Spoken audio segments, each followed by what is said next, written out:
Welcome to the Slop Farm. Enjoy the video. Thinking about your financial future.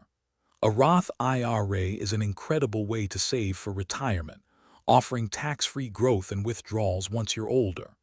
Charles Schwab is an excellent choice for managing your Roth, especially if you're just starting out on your investment journey.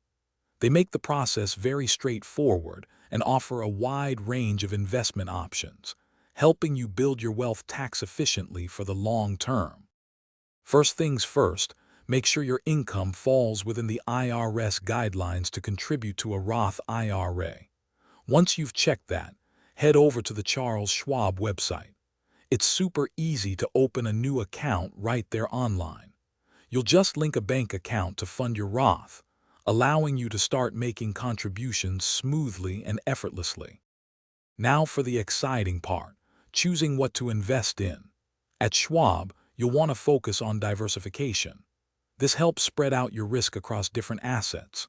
Low-cost index ETFs or mutual funds are often a great starting point for long-term growth. If you prefer a hands-off approach, consider a target date fund. It automatically adjusts its investments as you get closer to retirement, making it quite simple. Ready to make your first investment? Once you're logged into your Schwab account, head over to the trade section. You'll search for your chosen investment like an ETF or a mutual fund using its ticker symbol. Then, simply enter the dollar amount you wish to invest, review the details, and confirm your order. It's a straightforward process to get your money working for you. Once your investments are in place, you don't need to check them daily.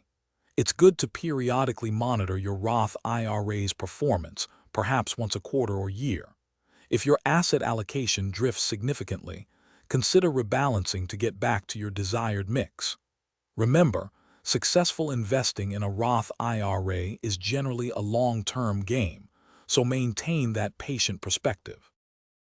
Thanks for watching. Consider subscribing if we helped you today.